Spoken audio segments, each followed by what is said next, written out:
내면 세계의 질서와 영적 성장. 고든 맥도날드 지음. 홍화옥 옮김. 서문. 벽에 부딪히다. 내 나이 30이 되던 해 어느 토요일, 내 인생을 완전히 바꾸어 놓은 사건이 일어났다. 당시 나는 상당한 규모의 교회에서 사역하는 젊은 목사였는데 몇 주 전부터 일 때문에 정신없이 바쁜 나날을 보내고 있던 터였다. 정말 눈코 뜰 새 없었다. 경우에 따라서는 일정에 따라 우선순위의 패턴에 맞추어 목적의식을 가지고 바쁘게 움직이는 때가 있다. 이런 유의 분주함은 우리가 성장하고 능력을 키울 수 있도록 돕기 때문에 성취감을 주는 유익한 것이다. 그러나 다른 한편 무질서한 생활을 반영하는 분주함, 그야말로 파괴적인 분주함도 있는데 이는 그날 연달아 닥치는 일에 그저 아무 생각 없이 반응하는 생활 방식을 말한다. 연달아 닥치는 일. 그 일이 의미가 있는지 없는지는 중요하지 않다. 단지 다음에 닥치는 일이고 일이 있으니까 당연히 해야 되는 것이다. 그 30세 되던 해에 나는 급한 노도에 휩쓸리듯이 이 둘째 유형의 분주함에 완전히 휩쓸리고 말았다. 통제 불능의 상태였다. 전복될까 두려운 완전 무방비 상태였다. 매일 해가 뜨기 전에 일어났고 밤마다 텔레비전 프로그램이 끝난 지 한참 후에야 잠자리에 들었다. 날마다 업무회의, 상담, 강연과 대화가 줄줄이 이어졌고 그것도 모자라 조직을 맡은 사람에게 끝없이 따라다니는 일상적인 행정 업무도 처리해야 했다. 하지만 그것이 전부가 아니었다. 당시 우리 동네에 살던 2명의 노숙자가 사망하는 사건이 발생했다. 나는 그들의 장례 절차를 지도했다. 그들 인생의 전적인 무의미함과 고독한 죽음의 슬픔은 내게 심각한 영향을 미쳐 나를 어둡고 우울한 기분으로 몰고 갔다. 그런데다가 만나는 사람마다 내가 꼭 읽어야 한다며 추천해준 책이 한 권 있었다. 나는 그 책을 사서 이따금 조금씩 읽고 있었다. 저자는 내가 기존에 믿고 있었던 것을 모조리 공격하는 것 같았고 아주 설득력 있는 내용 때문에 내 믿음의 기반이 송두리째 위협당하고 있었다. 그 책의 내용이 뇌리에서 떠나지 않았다.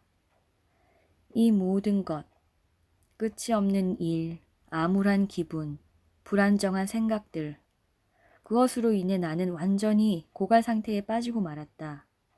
영적, 정서적, 지적, 신체적으로 고갈 상태라는 말이 딱 들어맞는 표현이다. 사실 그런 느낌은 전혀 뜻밖의 경험이었다. 대부분의 젊은이가 그렇듯이 나도 에너지와 생명력이란 끊임없이 솟아나는 것이라고 생각하고 있었기 때문이다. 이제 와서 이렇게 시인하는 게 쑥스럽지만 당시만 해도 나는 무의식적으로 그처럼 맹렬한 속도로 한없이 살 수 있으며 그렇게 하더라도 아무런 심각한 부작용이 없다고 확신했다. 앞에서 언급했듯이 그날은 토요일이었는데 나는 아침 식탁에 앉아 가족들을 될수록 원만하게 대하려고 애쓰고 있었다. 그렇지만 머릿속은 그 후에 해야 할 일에 대한 생각으로 가득 차 있었다. 수많은 일거리의 맨 꼭대기에는 24시간 후 있을 주일 행사들이 자리 잡고 있었다. 나는 교인들 앞에 3번을 서야 했는데 설교와 강연을 전혀 준비하지 못한 상태였다. 바로 그 순간 아내 게일이 한마디 말을 던졌다. 진실하면서도 가슴을 찌르는 일성이었다.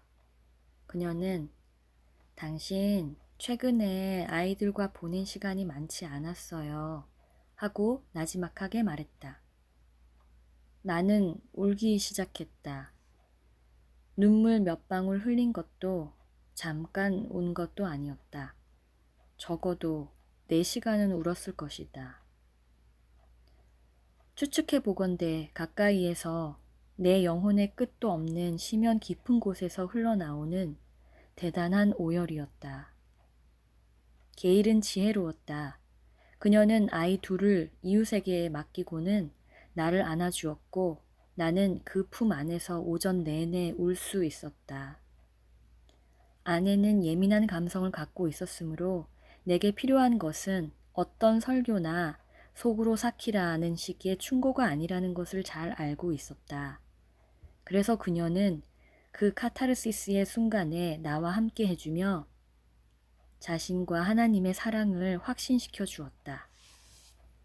나는 그날 아침에 일어난 일을 아주 자세히 기억하고 있다.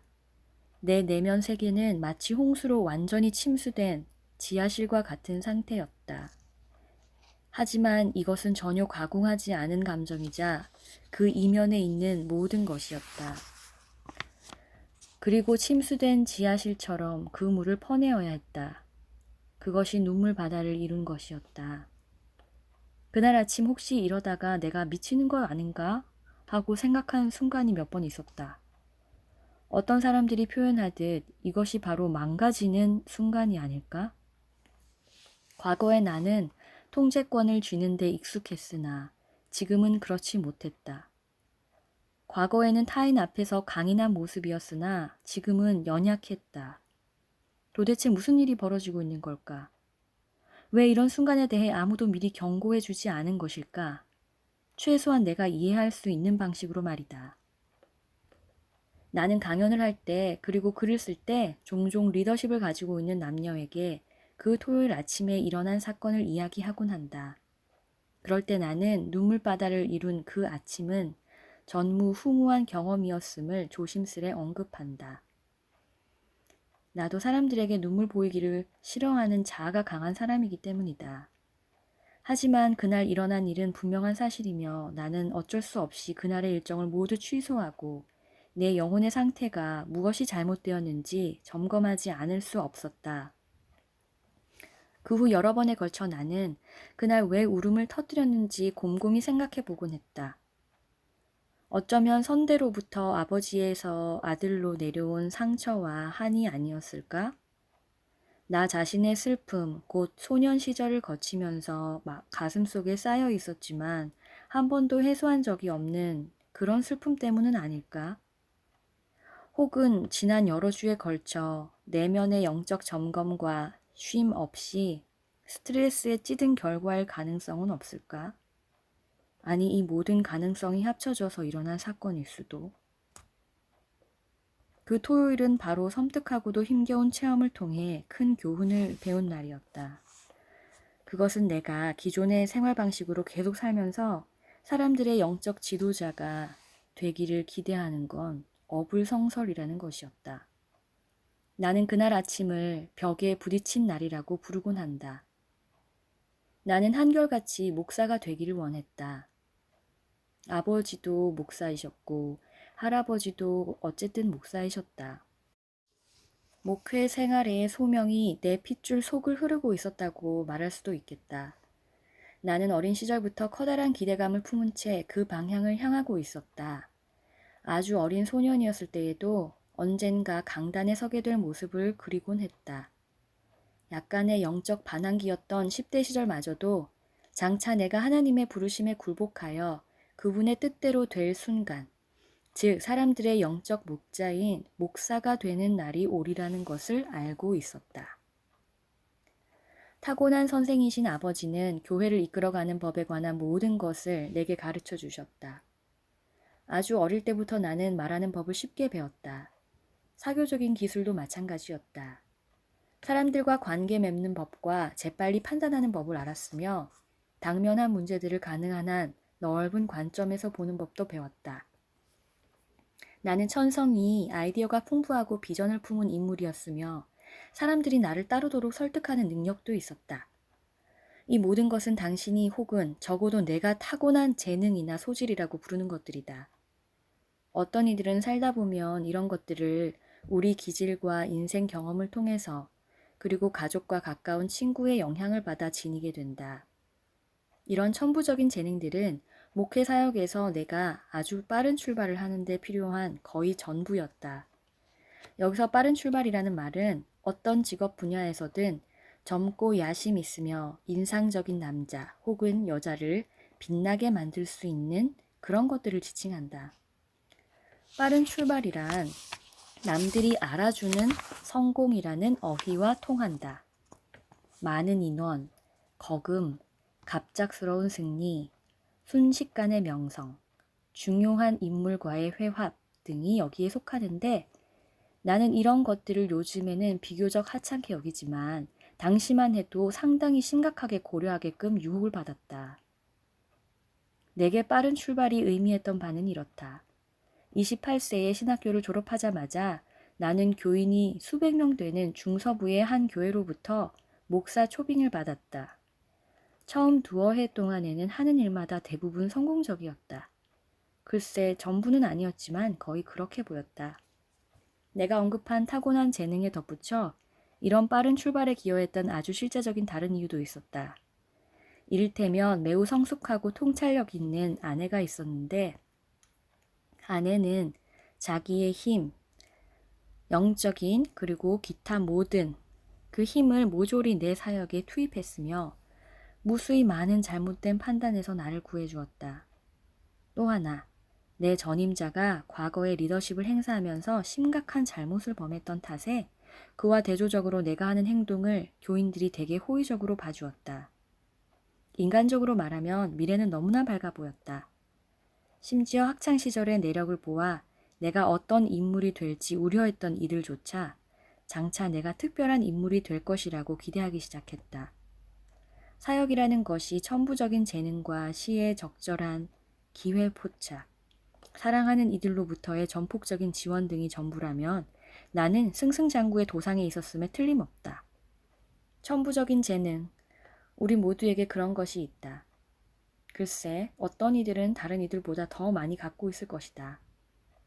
이 재능들은 젊은이들을 먼 곳까지 데려다 줄 수 있다. 내 경우는 분명히 그랬다. 개인적인 카리스마, 정신적인 총명함, 정서적인 힘, 조직적인 능력과 같은 천부적인 재능들은 오랜 기간에 걸쳐 사람들을 감동시키고 동기를 부여할 수 있다. 어떤 때에는 그것이 영적인 생명력과 깊이로 오인될 수도 있다. 애석하게도 오늘날 기독교 문화는 영적인 깊이를 가진 사람과 재능이 많은 사람을 쉽게 구별하지 못하고 있다. 예수님의 비유에 나오는 밀과 가라지처럼 그 둘은 구별하기가 어려울 수 있다. 그 결과 적지 않은 이들이 실은 난쟁이에게 조종당하고 있으면서도 영적인 거인에게 영향을 받고 있다고 착각하는 어리석음을 범할 수 있는 것이다. 우리가 항상 명심해야 할 것은 천부적인 재능으로 굉장한 조직, 교회를 포함한 그 조직을 세울 수 있는 지도자들이 많이 있다는 사실이다. 바른 말을 하고 똑똑한 만큼 옳은 일을 하고 통찰력이 있어서 좋은 사람들과 관계를 맺는 등 그들은 자신의 내면 세계가 텅 비어 있다는 것을 남이 알아채기도 전에 성공의 길로 한참을 나아갈 수 있다. 그리고 바로 그것이 내가 그 토요일 아침에 처한 상황이었던 것이다. 재능은 풍부하게 타고났으나 내면 세계는 초라하기 그지없고 영혼이 거의 비어있는 한 젊은이. 지혜의 샘과 영적인 능력, 그리스도인다운 깊이가 흘러나와야 할 내면은 빈곤에 처한 성공적인 목회자. 나는 눈물을 한 방울도 남김없이 쏟은 다음 그날 내내 그 사건의 의미를 파악하려고 애썼다. 이 눈물의 홍수에 담긴 메시지는 무엇일까? 그것이 내 삶과 사역의 속도와 방향에 대해 무엇을 말하고 있는가? 어떤 경고인가? 교훈인가? 아니면 장차 다가올 불행의 결과를 보여주는 것인가? 이제 그날을 경험해서 얻은 가장 중요한 통찰을 나누고자 한다. 지난 2, 3년 동안 나는 내 목회 사역의 빠른 출발을 늘 의식하고 있었다. 또한 나는 함께 졸업한 대다수 동기생, 그때는 모두 남자였다. 이 나만큼 매력적인 사역지로 배치받지 못했음을 인식하고 있던 터였다.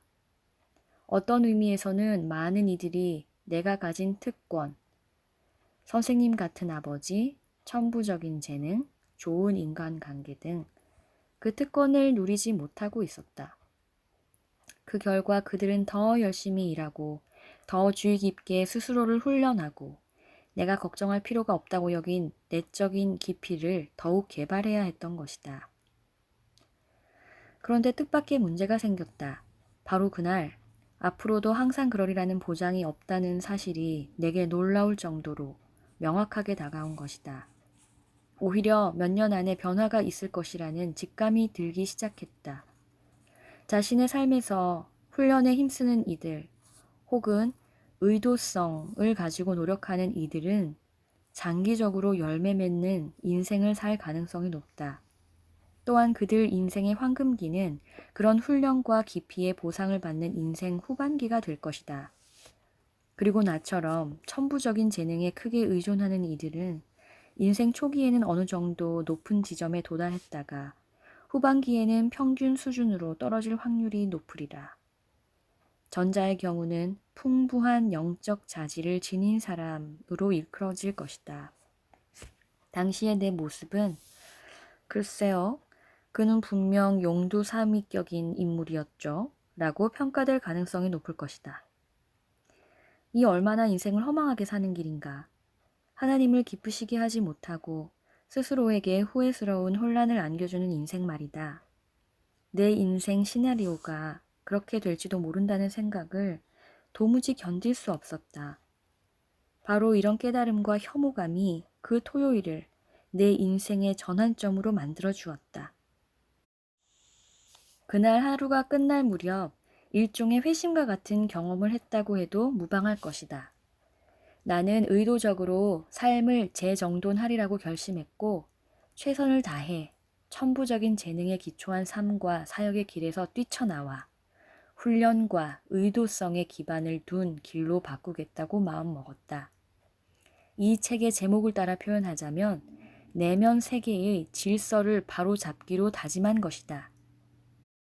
그 후 몇 시간 동안 나는 온 힘을 다해 하나님께 죄송한 심정을 아뢰었다. 그 내용은 지금까지 내가 내 삶을 영위하고 재능을 사용하는 것을 잘못 해석해 왔다는 것이었다.